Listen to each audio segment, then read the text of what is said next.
Yeah, and we have a question from Christopher Tide. Oop, nope, I'm clicking. I'm sending the slides crazy. We have a question from Christopher Titus Mark Vanderwall Brown, and it says, "How would you address the long-term standing problem that changing the Senate structure to a purely population-based would create a disproportionate power for large states, despite the unique needs of individual states, such as where smaller states might have a specific need, such as funding, that would be potentially overridden by purely proportional representation?" Um, what we were just talking about is the answer to that, right? How do we solve that problem? By flipping the way that our the power moves in our government from top down to bottom up. Um, when you move to that bottom up, and kind of think of when you move to that bottom up, and the government becomes more delegative rather than represented, rather than legislative. That means that when everyone sends their budget and Wyoming says we really need help with this issue and requests funding for it, they aren't overridden. The funding is then the goal of the government that's been the representative government that's been elected in that delegative system is to find the funding, right? Is to levy the taxes necessary to make the change, cuts wherever necessary, but to find that funding. And when we move it from bottom up, when we give community control, I think is the real key word there. When we give community control um, of our government to the people, and we move to that bottom up system, then we kind of get away from this idea, because kind of what Christopher Titus, Mark Vanderwall Brown has said is that majority rule is still in play, right?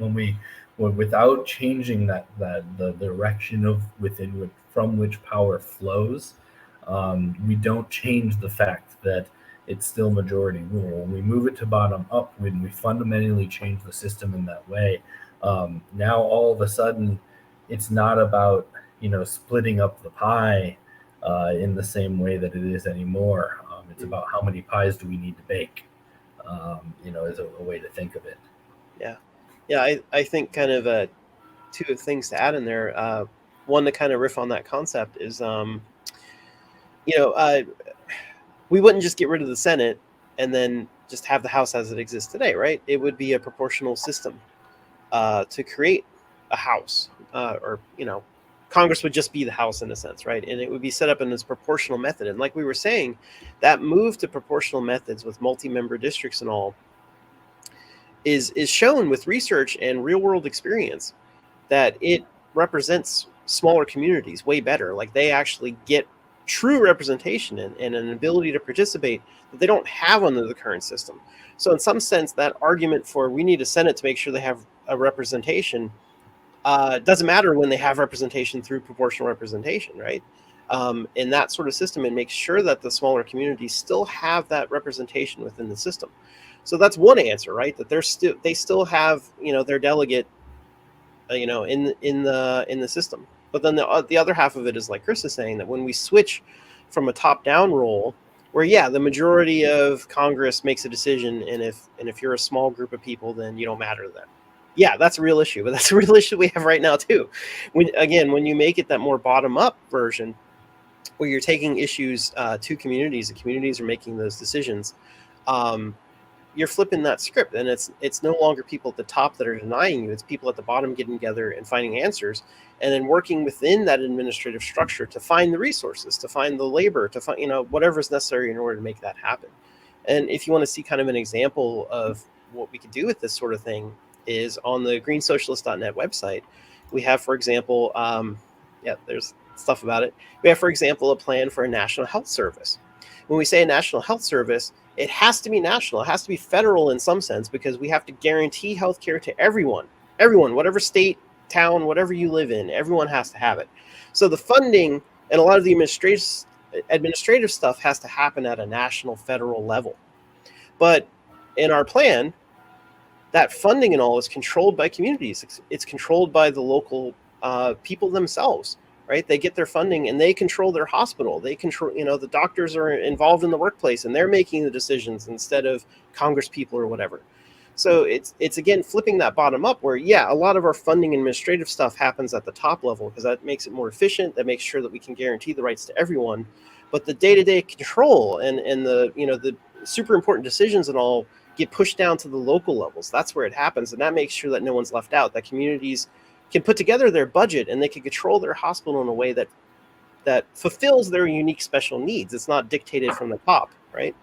So that's just one example in the healthcare industry. But of course, some sort of bottom up structure like that would happen in all the areas of the economy and politics and stuff. Yeah, and so kind of to close out, I think this is a really important issue for Greens to be engaged on. We call this ranked choice voting and other democracy reforms because ranked choice voting is the buzzword, right? All through progressive politics, right now, ranked choice voting is getting a big push. But the fact is, ranked choice voting alone isn't enough. Ranked choice, and the rank and file progressives, I think, are coming from the right place. They want a more democratic system.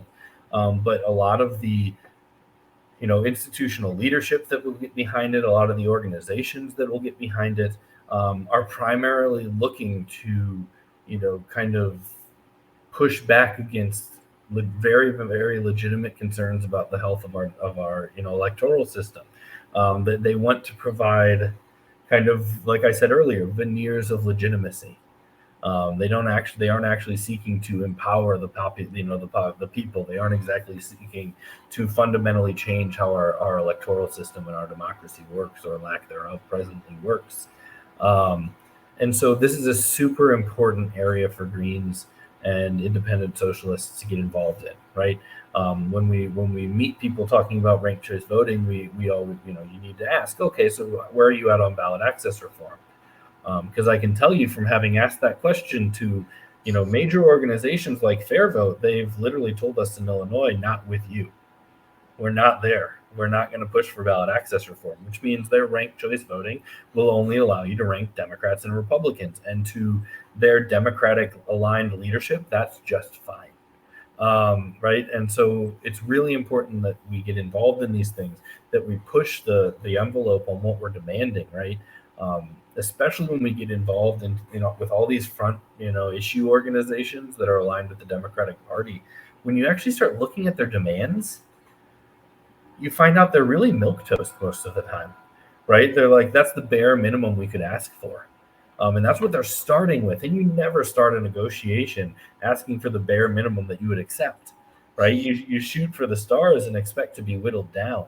And so when Greens and independent socialists get involved in their communities and start talking about democracy, we need to be the voice for a real robust democracy, for a bottom-up democracy, for proportional representation, for multi-member districts, right? We need to do what we can to shift the conversation in our own communities around this.